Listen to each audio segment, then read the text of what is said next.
Tempos novos. Moito cambiaran os tempos e moito cambiaran as xentes, e moito reveran as distancias.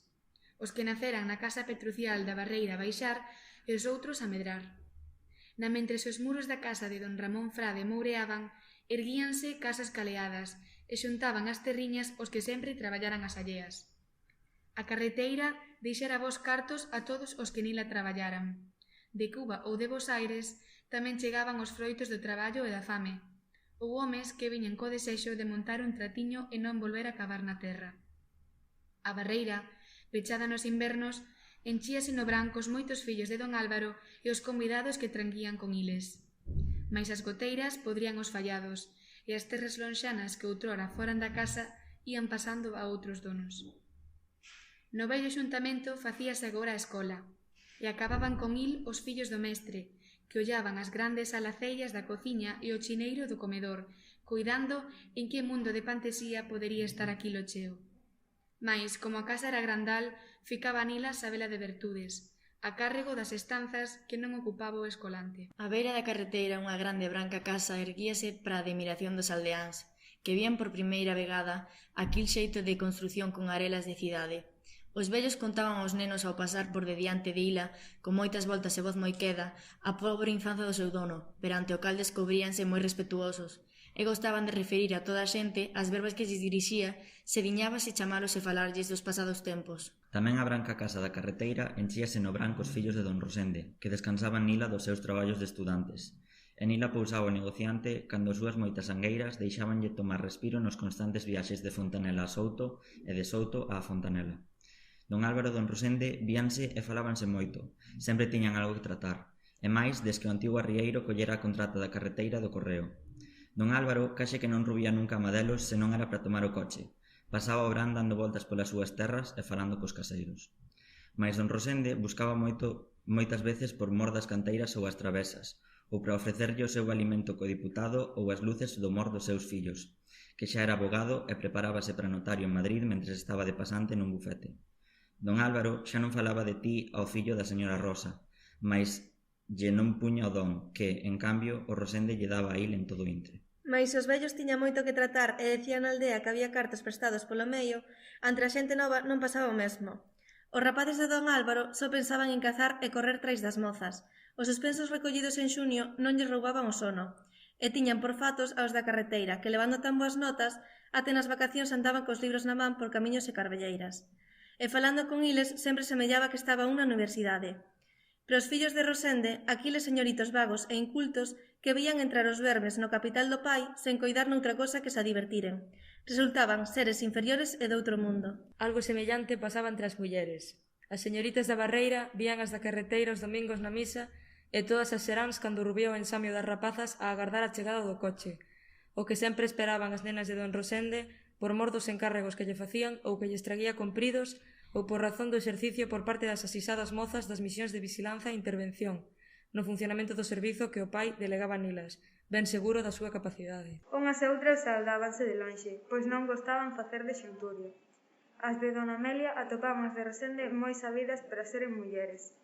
Facíanse cruces preante as finestras que lles vían facer mal ao seu cativo. Verse e non sabían como usaban dárense as de señoritas onde todos lembaran a súa avoa pasando fame e ao seu pai facendo mandados. Temían que se lle saturaban o trato na aldea. Aquel día se lle presentaran na casa en Souto e as viran con ilas as súas amistades.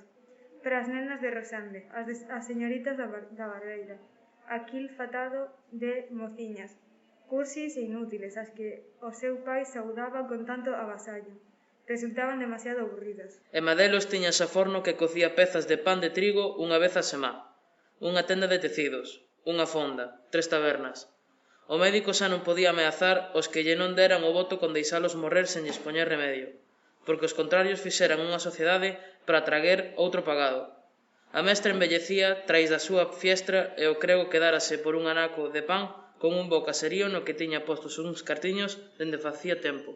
Don Álvaro ía moi vello. Falaba pouco. Os seus ollos apagábanse. A súa outra figura pandeaba cara ao chan.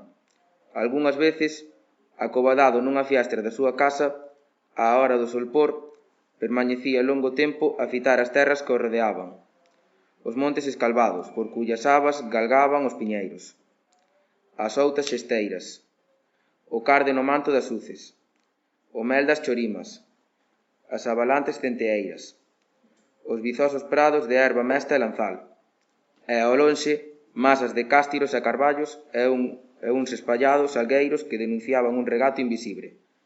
O chío das anduriñas esgazaba a morna dozura do intre.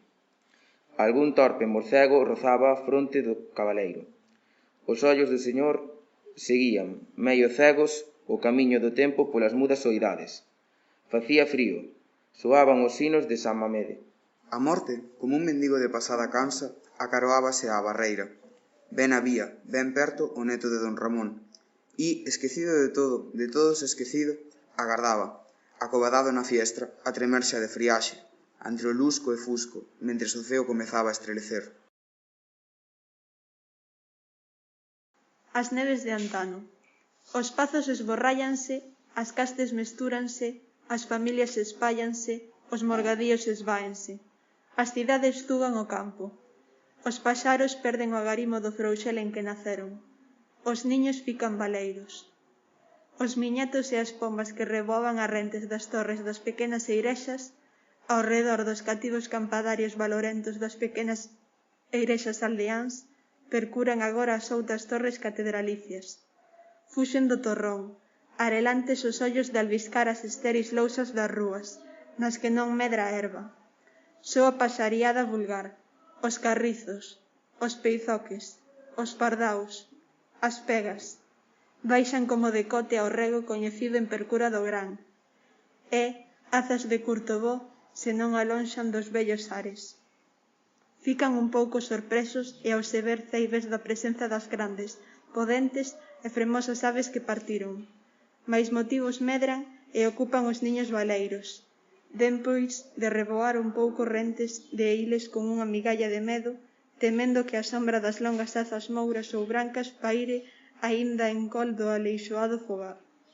Onde estás, Gravia, fidalguía da casa de Irís, da que saíra don Ramón Frade, o máis novo dos irmáns, para se afincar nos montes da Barreira? 3 señores seguiron ao morgado inimigo de don Xován, o martelo. A casa quedaba lonxe dos novos camiños. Foron ficando, isolada e empobrecendo. E Irís e a Barreira foranse afastando, e os derradeiros descendentes do irmán de don Ramón, non podendo afrontar os cambios económicos de tempo, confundíranse cos labregos ou percuraran empregos nas vilas. Gomesende mantiña o seu pazán, mais os marqueses residían en Souto, porque as rendas non daban para vivir en Madrid, e os brans buscaban unha fresqueira praia, cobizosas as nenas de lucir os seus corpos lanzás entre as escumas e arelas, o que non podían facer na terra producial. Na Barreira recibíanse novas da xente do axuntamento. Sabeliña de Bertudes espallábase os domingos no adro. Dona Mercedes morrera en Souto. A Rosariño tiña moitos fillos e moitos disgostos. Os negocios de Andrés Cheda marchaban mal. O Andrés Frade cacique na Fontanela, casado con Emilia de Camporedondo, non conseguira o seu goberno civil, polo que gastara o seu capital e comenzaba a desconfiar de chegar a ser presidente do Consello. A xente de Furriol enteirábase de todo isto sen moito interés. Algúns entrevíanse a preitar contra don Andrés ou dona Rosario, que tamén tiña preitos entre sí. Mais temidos eran o Rosende e Antón das Cabras.